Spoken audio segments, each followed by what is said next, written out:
Willkommen, bienvenue, welcome pour un nouveau book haul. On est un peu loin, mais en fait il y a une pile de livres, comme vous pouvez le voir, entre vous et moi, qui est énormément, beaucoup importante. Voilà.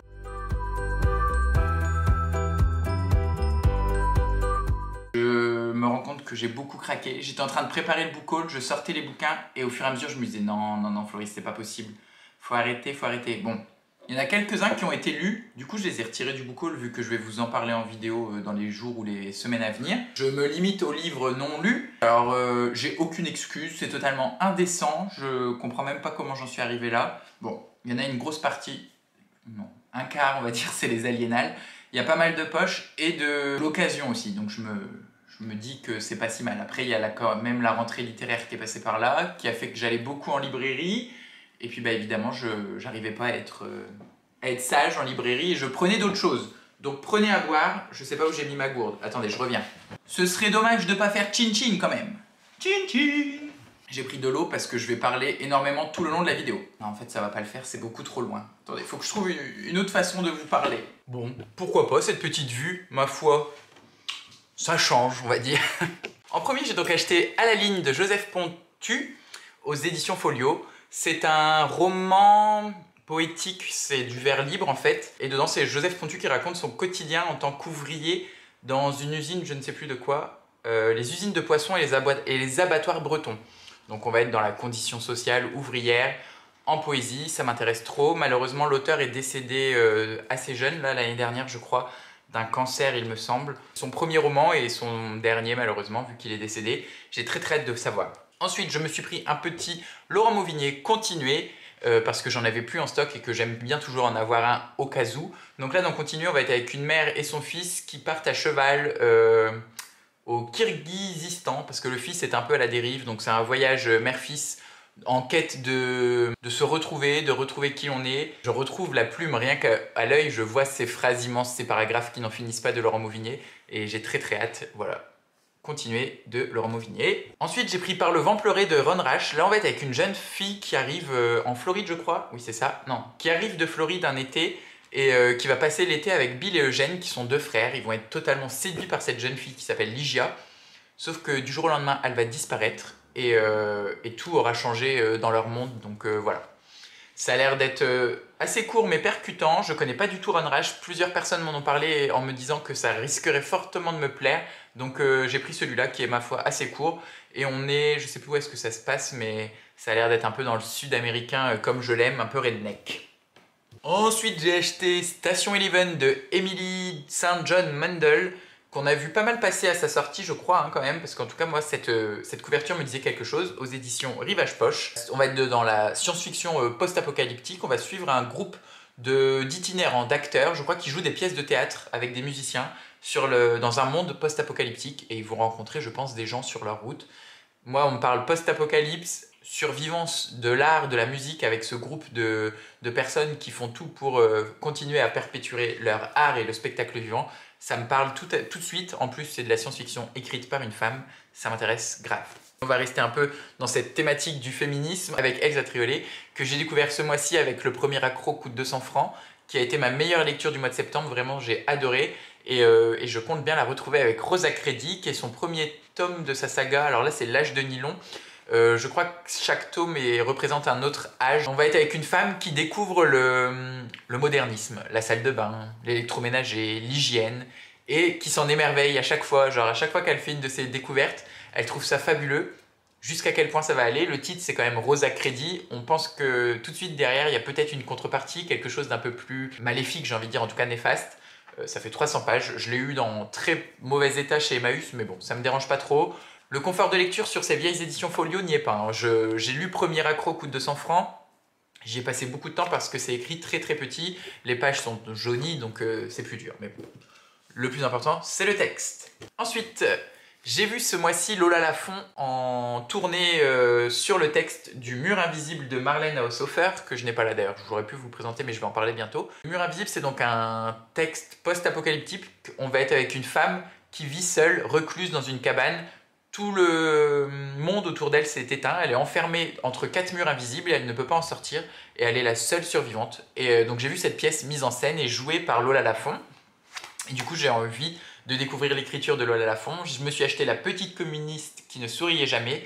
Et là on va suivre la petite communiste, je ne sais plus de quel pays, du bloc de l'URSS, qui est apparue au JO de Montréal en 1976. Elle avait 14 ans, c'était une super gymnaste, sauf qu'elle ne souriait pas. Et donc là on va essayer de comprendre qui elle est et d'où elle vient. J'ai beaucoup aimé la plume de Lola Lafont dans son recueil d'articles Le loup, l'épée et les étoiles. Et donc j'ai hâte de voir côté roman ce que ça va donner. Ensuite, je me suis fait un petit plaisir en poésie en me prenant 2 recueils.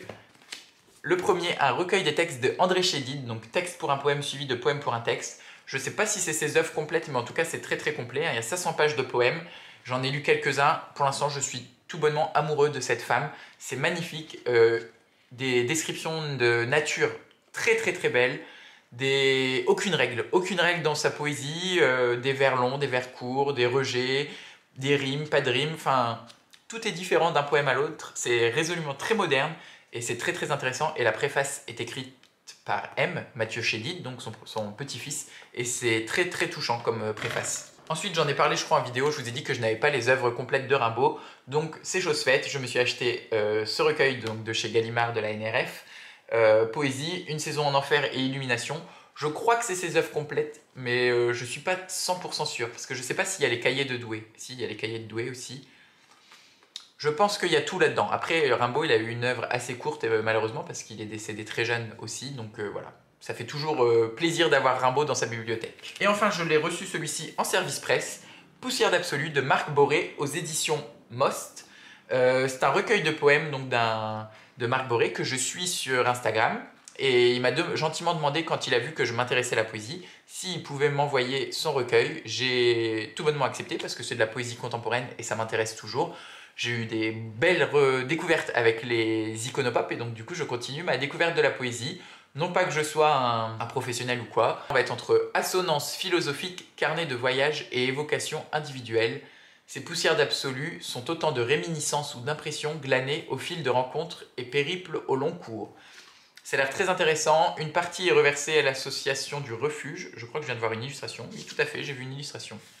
Donc voilà, je vous en parle très vite parce qu'il fait quoi, 100 pages, ça va se lire rapidement.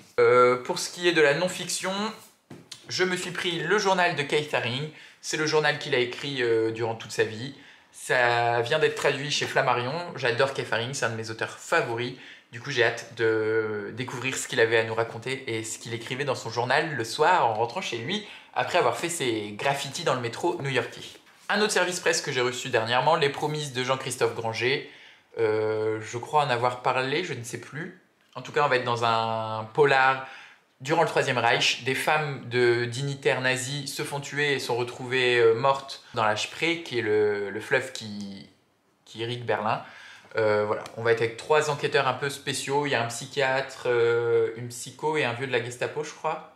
Psychanalyste, un colosse de la Gestapo et une psychiatre dévouée. Voilà, donc 3 enquêteurs un peu commun on va dire, et voilà, ça m'intéresse. Après c'est une grosse bricasse et j'ai eu une grosse tendinite en fait, là les 2 dernières semaines j'avais très très mal au poignet et j'arrivais pas à porter des livres lourds, ne serait-ce que ça, donc du coup bah, j'ai pas pu trop le commencer, mais là ça va mieux, je vais pas tarder à le lire parce que c'est mon dernier service presse et comme ça je serai avec Poussière d'absolu à 0 dans mes services presse et ça fait du bien. De toute façon j'en ai pas besoin, là j'ai rien demandé dernièrement parce que j'ai déjà plein de livres à lire, comme je peux vous le montrer. Désolé, j'essaye d'attraper la nouvelle pile, voilà. Je me suis pris ce petit cours texte Eduardo Mendoza, 100 nouvelles de Gerb.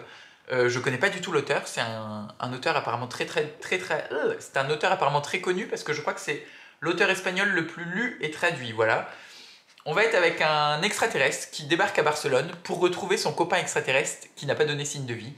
Ça a l'air d'être totalement déjanté et barré. Surtout que son copain qui a disparu, qui était lui aussi extraterrestre, a apparemment l'apparence de Madonna. Donc voilà, c'est très court, ça va se lire vite. Entre 2 pavasses, c'est parfait. Un texte que j'ai envie de lire depuis très très très longtemps, Confession d'un masque de Yukio Mishima. On va être dans une autobiographie, hein, je crois, qui raconte son homosexualité dans le XXe siècle japonais. Donc très conformiste, pas de place à l'individualité, pas de place aux sorties de route, donc voilà, ça m'intéresse grave. Je pense que ça va être assez fort, ambulance, non, les pompiers. Je pense que ça va être assez fort, poignant et en même temps assez exigeant dans l'écriture. Je sais pas pourquoi, c'est ce que je pense. Parce que j'ai sûrement vu beaucoup de gens intelligents lire Yukio Mishima, donc du coup ça me fait un peu peur. Mais voilà, un texte sur l'homosexualité et comment la vivre, surtout au Japon, ça peut être que diablement intéressant. Petite pause glou-glou parce que j'ai très soif. Dans la continuité des auteurs chouchous dont je n'avais plus rien à lire, non c'est faux parce que Murakami j'avais encore plein de trucs à lire de lui d'ailleurs, mais je l'ai vu et en fait il y a le film Drive My Car, excusez-moi mon anglais, Drive My Car, conduis ma voiture, qui sort au cinéma, qui est une nouvelle donc des hommes sans femmes. Et puis bah voilà, je sais pas si je vais aller voir le film, mais au moins j'aurais lu la nouvelle. C'est un recueil, alors je sais pas combien il y a de nouvelles dedans, je sais pas grand chose, c'est juste un recueil de nouvelles de Murakami. Je crois qu'il en a écrit que 2. Je sais pas, en tout cas moi j'en ai déjà un qui s'appelle Saul endormi, quelque chose comme ça, je sais plus, un nom un peu à dormir debout. Donc voilà, je prendrai celui-là. Je viens à l'instant de remarquer que c'est des visages allongés. Jusque là je croyais que c'était des montagnes, mais en fait non, c'est des hommes. Oui, des hommes sans femmes, c'est logique en fait, Floris. Voilà, c'était juste parce que je me dis, si je vois le film, je préfère lire la nouvelle avant. La nouvelle fait combien de pages? Elle fait... Ah, il y en a une qui s'appelle Yesterday, comme une chanson des Beatles. Elle fait 50 pages, mais je crois que d'ailleurs il est question d'un quelqu'un qui écoute les Beatles. Oui, voilà, c'est ça. Petit recueil de nouvelles, Murakami. Toujours un plaisir de lecture, un délice. Ensuite, parce que j'ai eu un gros coup de cœur pour tout ce que dit Manon Evray de Manon Fargeton aux éditions de Héloïse d'Ormesson à la rentrée littéraire, je me suis pris 10 jours avant la fin du monde de Manon Fargeton. Et là, c'est aussi du roman post-apocalyptique avec la Terre. En gros, on sait que la Terre, il y a 2 lignes qui se rejoignent, je crois qu'ils partent du pôle Nord jusqu'au pôle Sud et qui vont se rejoindre au milieu pour faire exploser la Terre ou un truc dans le genre. Et on va être avec un groupe de survivants qui va essayer de survivre pendant 10 jours avant la fin du monde. Voilà. Sur les routes avec plein de fugitifs, plein de gens qui essayent de fuir, mais bon bah après on sait que la planète va exploser donc il n'y a pas trop de solutions. Apparemment ça a l'air d'être assez bon, j'ai vu des plutôt bons retours, donc j'ai hâte de découvrir Manon Fargeton dans ce recueil de l'imaginaire. Après les auteurs chouchous, il y a les maisons d'édition chouchou chez moi et c'est minuit double. Là on va être avec Julia Deck, donc propriété privée. On est avec un jeune couple qui achète une maison dans un éco-quartier, vous savez, le genre de nouvelle maison qu'on voit un peu fleurir partout avec ce nouveau rêve pavillonnaire où on veut la belle maison, qui consomme pas beaucoup d'énergie, qui est en bois recyclé, blablabla, enfin bref, le nouveau rêve de 2021. Et donc cette famille emménage dans cette maison, et ce que nous dit le résumé, c'est que tout est fait pour que tout se passe bien en apparence, sauf leur nouveau voisin. Donc je pense que ça va se moquer un peu des codes du thriller domestique. En tout cas, je vois mal Minuit Double publier un thriller domestique. Donc je pense que ça va être surtout une satire de ce genre, une satire de la société, de cette nouvelle urbanisation, de cette nouvelle façon de construire et de vivre en maison. C'est très court, ça fait 160 pages. Vous voyez, c'est un peu comme le Eduardo Mendoza, c'est vraiment le petit roman que j'aime bien lire entre 2 plus gros romans, ou entre 2 imaginaires, ou pour me couper, me refaire un reset mental. Ça c'est parfait et c'est ce que j'ai souvent besoin entre 2 textes imposants, 2 textes lourds. Ensuite, un autre roman de la rentrée littéraire que j'avais vu passer. En fait, je l'avais commandé très vite chez mon libraire et ils ont oublié de me prévenir qu'ils l'avaient reçu. Et moi, j'avais complètement oublié que je l'avais commandé, donc je l'ai récupéré que là, la semaine dernière. Le titre, c'est Ce que c'est qu'une existence de Christine Montalbetti, aux éditions POL. Et bah, je peux pas vous dire grand-chose parce que le résumé est très flou et je m'en rappelle plus vraiment ce qui m'avait plu, à part que c'est un roman choral. Et la petite phrase derrière, c'est « Oh, cet étrange cœur qu'on forme tous ensemble sans le savoir ». Donc je crois que c'est un roman choral. Je me rappelle que c'est un roman choral où on va suivre plusieurs personnes. Et c'est tout. C'est chez POL. En général, j'ai des bonnes lectures dans cette maison d'édition. Il a été sélectionné, je crois, pour le prix Médicis. En tout cas sur la première liste, si je dis pas de bêtises. J'en ai vu aucun retour. Je connais ni l'autrice, ni le résumé. Donc ça va être une plongée en eau trouble quand je me lancerai dans cette lecture, en tout cas. Ensuite, chez Françoisir, je me suis rappelé que j'avais un compte Françoisir et de l'argent en veille. Donc je me suis pris La Ville sans vent de Éléonore de Villepoix. Ça a l'air d'être de la fantaisie assez classique entre deux personnages. Donc un jeune garçon. On est dans une ville, je pense, qui est très hiérarchisée. Hein, vous voyez, avec cette espèce d'échelon à gravir. Et en fait, un jeune garçon qui vient de finir sa formation de sorcier se retrouve propulsé dans les hautes sphères parce que son mentor se fait tuer. Donc du coup, je pense qu'il doit prendre sa place dans les hautes strates politiques. Et à côté de ça, on va croiser une jeune femme qui est guerrière et qui, elle, cherche à retrouver son père. Je pense qu'ils vont soit faire équipe, soit s'affronter, je sais pas trop encore.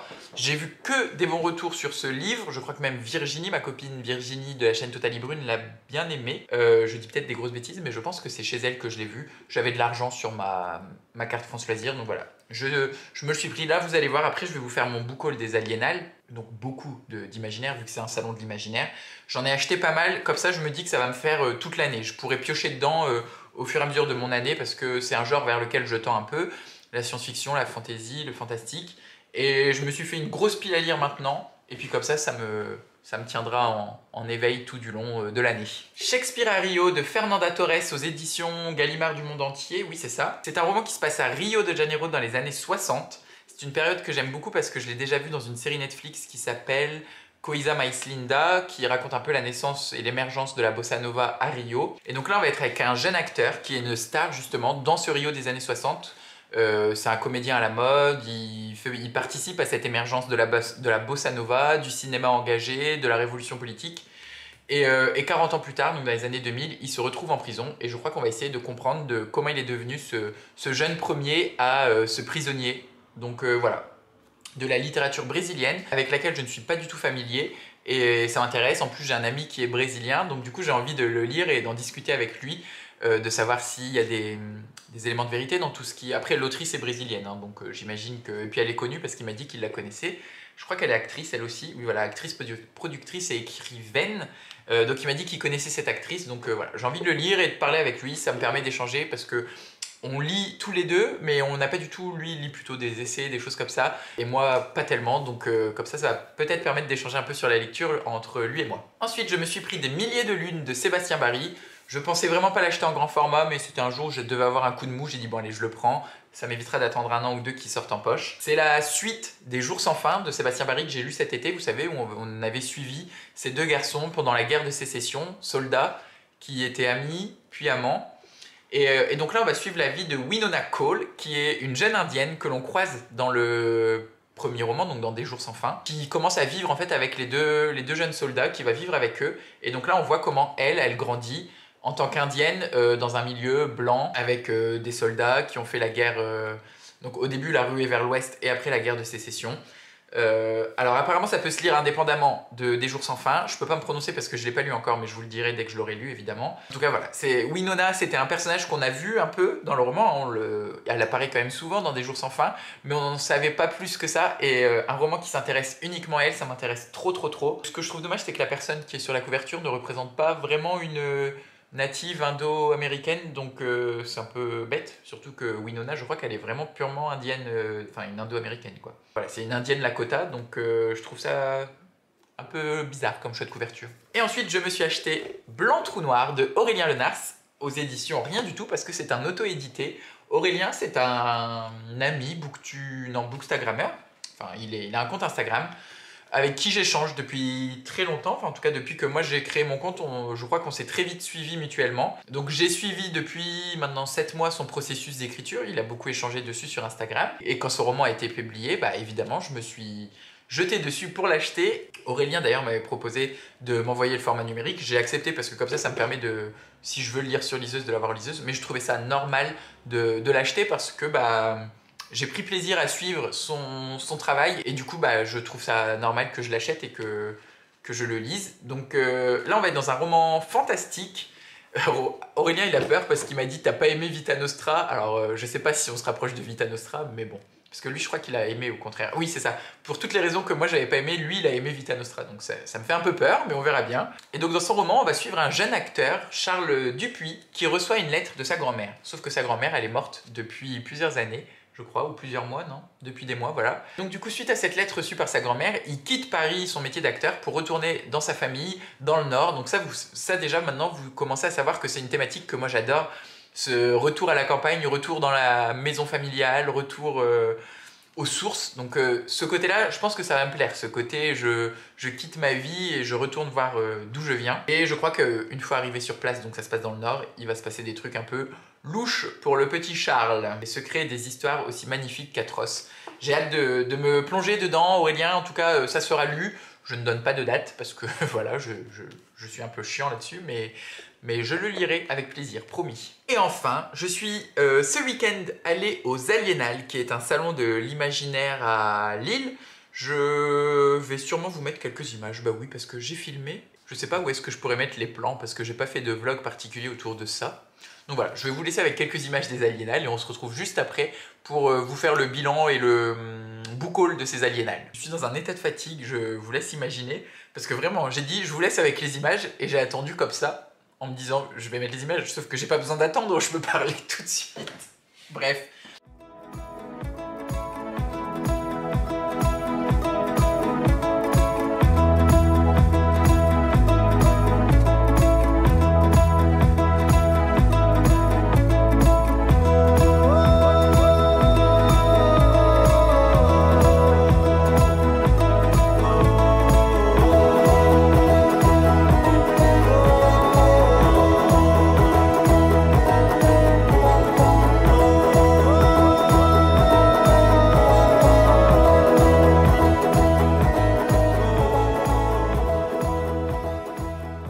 J'ai donc acheté 1, 2, 3, 4, 5, 6, 7 romans aux Imaginales. Je vais être tout à fait honnête avec vous, je m'étais mis un budget que j'ai légèrement dépassé parce que je vais recevoir, donc normalement à la fin du mois ou au mois prochain, mes premiers revenus YouTube. Vous avez sans doute remarqué depuis le mois de juillet que j'ai monétisé la chaîne, c'est-à-dire qu'il y a maintenant des publicités avant les vidéos et après les vidéos. Si vous les regardez après d'ailleurs, je sais même pas, enfin je les coche après, mais je sais pas si des gens les regardent vraiment parce que moi quand je finis une vidéo je quitte, bref. Donc maintenant il y a des pubs avant et après les vidéos et ça me génère un peu d'argent. De mi-juillet jusque là, ça va être à fin octobre, hein, je pense, parce que pour l'instant j'ai pas pu toucher l'argent. Je vais avoir touché 70 € avec la chaîne YouTube, donc juillet, août, septembre, octobre, sur 4 mois. Ça me fera 70 €. Donc à la base, je m'étais dit, je m'autorise pour cette première paye YouTube à m'acheter pour 70 € de livres. Ce qui est complètement con parce que comme je vous l'ai montré juste avant, il y avait déjà pour 70 € de livres bien assez. Mais bon, c'était mon premier salon, la première fois que je rencontrais les gens, que je passais ce moment entre lecteurs. J'ai rencontré Manon de Vibration Littéraire, Steph de Piketty, Laura's Readings. J'ai vu aussi Quentin de la chaîne Cornelius, Benjamin les mots magiques, des comptes Insta Chute Jolie, Summary's Book, Madame Point Virgule, enfin vraiment des gens trop cool, c'était trop cool. Je vous ai vu également vous, pour certains qui êtes venus nous voir, donc c'était vraiment trop sympa de pouvoir échanger, de pouvoir mettre des visages sur des pseudos, sur des noms. Vraiment j'ai beaucoup aimé ce petit passage en salon, pour les rencontres avec les auteurs, les rencontres avec les booktubeurs, les rencontres avec les abonnés, etc. Enfin, c'était trop bien. Et j'ai envie de prendre ma voiture tous les week-ends et d'aller en salon pour voir des gens maintenant. Parce que déjà là, je me suis tapé au total 4 heures de route sur la journée. J'étais un peu KO, je vous l'avoue. Bref, on est dans un book haul fleuriste, donc parle de bouquins. Donc j'ai acheté 7 livres au total. Comme je vous le disais tout à l'heure, c'est 7 lectures, donc de l'imaginaire. Je ne vais pas dire que ça va me faire une année entière, mais vous l'avez remarqué, je ne suis pas non plus un immense lecteur de SFFF, donc je ne lis pas que ça, donc c'est sûr que sur, allez, je sais pas, 4 romans lus, j'en lis peut-être un de l'imaginaire, tandis que, enfin, même si en ce moment j'en lisais un peu plus ces derniers temps, sinon en temps normal j'en lis pas tant que ça, 1 sur 4, donc bon. Bref, trêve de bavardage, en premier je me suis pris Calame de Paul Béorn. Calame, en fait, ce que me disait l'auteur, c'est que ça commence par la fin. On sait qu'une révolution a été menée dans un royaume contre un roi tyrannique d'ailleurs, je crois, hein, oui voilà, c'est ça, le roi de lumière, et que la révolution a échoué. Et en fait, on va demander à une jeune fille qui faisait partie de la révolution, parce que c'est une révolution de femmes, de nous la raconter, de nous expliquer comment ça s'est passé, qui en sont les principaux acteurs, les tenants et les aboutissants. Steph de Piketty avait beaucoup aimé et elle nous a limite forcé à l'acheter. Je vais dire ça pour tous les romans, hein, pour essayer de me justifier, mais derrière chaque roman, il y a quelqu'un qui m'a un peu poussé facilement. Et moi, j'ai craqué facilement. L'auteur a été vraiment très sympa parce que j'étais en train de le lire, puis il n'y avait personne sur le stand, donc je lisais le résumé. Et il m'a dit, mais attendez, je vais vous raconter l'histoire. Et donc, c'était super génial d'avoir l'auteur qui nous raconte son bouquin en face de nous. Il y a déjà le tome 2, c'est une duologie, donc il n'y aura que 2 tomes. Le tome 2 n'est uniquement qu'en grand format, donc j'ai pris le poche pour l'instant, mais j'ai hâte de me plonger dedans. Ensuite, parce qu'il y avait la remise du prix des Aliénales, tous les ans il y a un roman qui est élu prix des Aliénales, quoi. Je me le suis acheté, c'est Steam Sailor tome 1, l'héliotrope de E.S. Green. Donc là on va être dans une fantasy jeunesse, je crois, entre 2 royaumes, le bas monde et le haut monde. Oui, voilà, c'est ça, le bas monde et le haut monde. Il y a eu une espèce de guerre et depuis le bas monde et le haut monde sont totalement séparés. Il était question d'alchimistes, mais je crois qu'ils n'existent plus parce que les industriels ont pris le pas sur les alchimistes. Enfin voilà, je pense qu'on va être dans cette espèce de guerre un peu manichéenne entre le bas et le haut, l'industrie et l'alchimie, le travail manuel et le rêve et l'imaginaire. Voilà. Je pense que c'est ça à peu près le truc du roman. Je me trompe peut-être, en tout cas, il est magnifique. Il y a un rabat avec une carte dans le rabat. Le tome 2 est déjà sorti, mais je me suis pris que le tome 1 étant donné que je ne sais pas si ça va me plaire. Je crois encore une fois que c'est Virginie du Conte Totalie Brune qui l'a lu et beaucoup aimé, donc je me plongerai dedans avec plaisir. Ensuite, acheté Moitié d'âme de Antelme Hochcom aux éditions Gulfstream, en premier lieu parce que le bouquin est tout simplement magnifique avec une tranche décorée. C'est un espèce d'hardback un peu souplé et en fait il n'y avait plus personne au stand de l'auteur, donc j'y suis allé, j'ai un peu discuté avec lui. Et on va être dans un royaume où en fait pour exercer notre magie, il faut être deux, un homme et une femme je crois. On propose au personnage principal qui s'appelle Ljudgard, qui est une femme, un homme pour être son mari et la personne avec qui elle va pratiquer la magie. Sauf qu'elle refuse, elle ne veut pas être avec cet homme, elle ne veut pas se marier à lui. Et donc elle s'exile, elle s'enfuit du royaume et elle va se faire repêcher par des caravaniers avec un homme qui lui aussi je crois est un mage mais qui n'a pas d'âme sœur ou un truc comme ça. Enfin en tout cas il a personne non plus avec qui la pratiquer et ils vont être un peu dans ce mode de vie d'exilés sur la route, nomades. Ça a l'air très intéressant. Je crois que c'est Madame Point Virgule justement qui l'avait lu et adoré. Elle a dit que c'était une plume assez exigeante, qu'elle est une lectrice assez rapide, mais qu'elle avait vraiment eu besoin de se concentrer. Donc moi j'aime bien ce genre de plume assez exigeante parce que c'est vrai que ça reste quand même très immersif justement quand on est obligé de lire un peu moins vite, de se focaliser sur ce qu'on lit, sur ce qu'on voit. Donc je pense que ça ne sera pas trop jeunesse justement du fait de cette plume et c'est ce qui m'intéresse. Et regardez-moi ces caravanes là, elles sont trop belles en fait. Donc je pense que ça va être parfait pour l'hiver, en tout cas c'est ce que le code couleur de la couverture m'indique. Ça a l'air d'être très blanc, très neigeux. Et sur le derrière, là, ça me fait penser un peu à des fjords norvégiens, vous voyez. Celui-là, j'ai très hâte de le lire. Mais un peu comme tous les romans que j'ai achetés aux Aliénales. Ensuite, je me suis pris La fille qui tressait les nuages de Céline Chevet aux éditions du Chat Noir. Je crois que ça, c'est le prix Plib 2019. Si je dis pas de bêtises. Oh, il y a une petite carte dedans, trop mignon. Oui, tous les livres sont dédicacés d'ailleurs, vu qu'en fait, à chaque fois, je suis allé voir les auteurs. Ils étaient tous présents. Tous les livres que j'ai achetés, les auteurs étaient présents, donc je les ai fait dédicacer. Je suis pas un fanat de dédicaces, mais l'occasion fait le lardon, comme on dit. Je sais qu'on dit l'occasion fait le larron, mais c'est marrant de dire l'occasion fait le lardon. Là, ça a l'air d'être un espèce de conte assez poétique qui se passe au Japon. Bah, en tout cas, j'ai l'impression, parce qu'il y a quand même des fleurs de cerisier, c'est assez rose. Là, encore une fois, la couverture est magnifique. Je crois que c'est très onirique, avec une fille qui peut... Vous voyez, les pelotes de temps s'enroulent comme des chats endormis. Elles tressent les nuages en forme de drame d'amour passionnel et de secret. Voilà. Ça va être à mon avis un univers très onirique dans le Japon. C'est vraiment quelque chose qui m'intéresse en ce moment, hein, la littérature asiatique et particulièrement japonaise. Dans le registre un peu fantastique, à part les Murakami qui sont toujours dans ce réalisme magique, j'ai jamais rien lu de ça, donc voilà. J'aurais pu lire par exemple les chroniques de l'érable et du cerisier, mais là il y avait cette autrice qui était sur place, donc j'ai pris son roman. Et en plus, si elle a eu le Plib 2021, j'imagine que c'est quand même plutôt qualitatif. Ça, c'est de la faute de Manon Vibration Littéraire et de l'autrice qui était super sympa. Carne de Julia Richard. Manon, elle l'avait pris parce qu'elle l'avait lu et beaucoup aimé, donc elle avait pris pour le faire dédicacer. Donc je suis allé avec elle directement voir l'autrice et le dédicacer. Et c'est vrai qu'elles ont parlé ensemble, moi j'étais avec eux, j'étais à côté.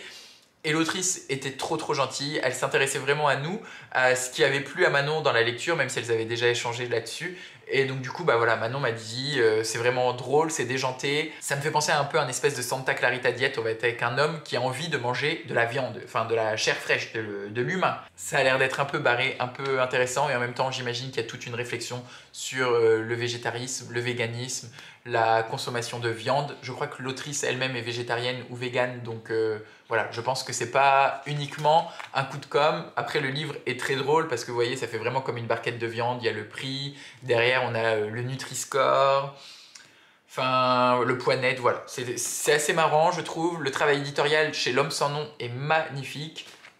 Je peux que les aimer parce qu'il y a des rabats. Il y a un gros bout de barbac là sur la couverture. Je connaissais pas non plus la maison d'édition L'Homme sans nom. J'ai parlé un peu avec l'éditeur qui était présent sur place. On a échangé sur sa maison d'édition, sur nos goûts de lecture. Et donc du coup, bah, Je n'ai pas acheté que Carn. Je me suis pris également Célestopol 1922 que je vois pas mal passer en ce moment sur le compte de Rémi, l'encre de la magie, sur le compte de Camille, Camelot Magique Adou. Quentin Cornelius l'a lu et aimé aussi.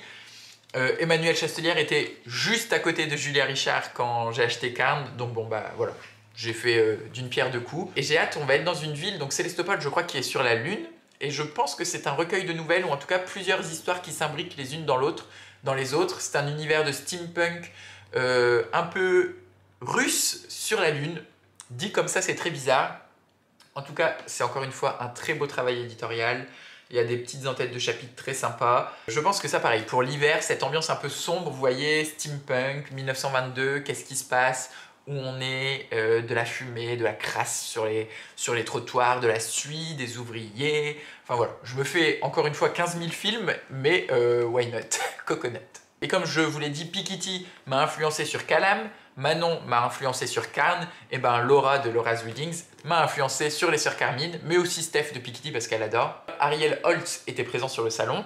Il y avait tous ces romans, hein, vraiment, Pénombre, Bépocalypse, la trilogie des sœurs Carmine, je sais plus, il y en avait d'autres de Ariel Holtz. Donc c'est de la fantaisie urbaine, on va suivre 3 orphelines, les sœurs Carmine, il y a 3 tomes, un tome centré sur chaque sœur. Et donc ces 3 orphelines pillent les riches pour survivre en fait, voilà, elles vont dans les manoirs et elles essayent d'échapper au complot politique parce qu'on est dans une ville où il y a 8 grosses familles qui se tirent la bourre pour avoir le pouvoir. Et elles essayent de survivre. Je crois qu'il y a des vampires, des nécromants, des savants fous. Enfin voilà, parfait pour le mois d'octobre, parfait pour Halloween. Donc celui-là, je pense qu'en plus c'est de la jeunesse, ça fait 230 pages, ça doit se lire très très vite. Je pense qu'il va y passer en premier peut-être dans tous les romans des Aliénales. C'était donc tout pour ce book haul, ma foi, un peu long et fastidieux. Je suis désolé si j'ai pas été assez clair sur certains romans. J'espère qu'au montage, je ne vais pas me détester. En attendant, j'espère que ce book haul vous aura plu. Pour ma part, je vais essayer vraiment de limiter les achats. Là, je me rends compte que c'est indécent. J'ai mon chariot de lecture juste là qui est complètement à ras-bord et encore, là, j'ai viré cela pour vous les présenter. Mais voilà, j'ai beaucoup d'achats ces derniers temps, donc il faut que je me calme et que je sache raison garder. Je crois que c'est comme ça qu'on dit. Si la vidéo vous a plu, je vous invite à la liker. Si ce n'est pas encore fait, qu'est-ce que vous attendez pour vous abonner? Et si vous voulez la faire voyager, vous pouvez la partager. En attendant, je vous souhaite comme d'habitude d'excellentes lectures, d'excellentes découvertes et d'être heureux.